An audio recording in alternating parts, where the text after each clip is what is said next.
પ્રદેશ દમણના 64મા મુક્તિ દિવસની ઉજવણી કરવામાં આવી। મોટી દમણ કલેક્ટર પરિસરમાં ડેપ્યુટી કલેક્ટર આરતી અગ્રવાલ દ્વારા ધ્વજારોહણ કરવામાં આવ્યું। પોર્ટુગીઝ ગુલામીમાંથી દમણ દીવ 19 ડિસેમ્બર 1961માં મુક્ત થયું હતું। આ દિવસને દર વર્ષે મુક્તિ દિવસના રીતે મનાવવામાં આવે છે। કાર્યક્રમમાં સ્વતંત્રતા સેનાનીનું સન્માન કરવામાં આવ્યું હતું। ડેપ્યુટી કલેક્ટર દ્વારા પ્રશાસનના કાર્ય અને વિકાસની માહિતી આપવામાં આવી હતી। ઉલ્લેખનીય છે કે છેલ્લા 6 વર્ષોથી સંઘ પ્રદેશ દમણનો વિકાસ ખૂબ જ ઝડપથી થઈ રહ્યો છે।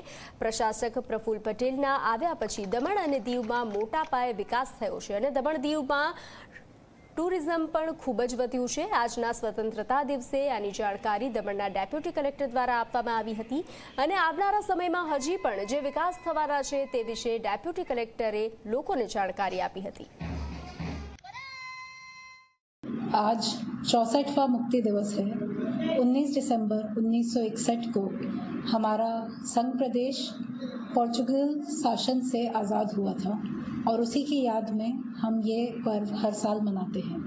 जिन वीर सपूतों ने हमें ये आज़ादी दिलाई उसको याद करते हुए गौरव का अनुभव करते हैं।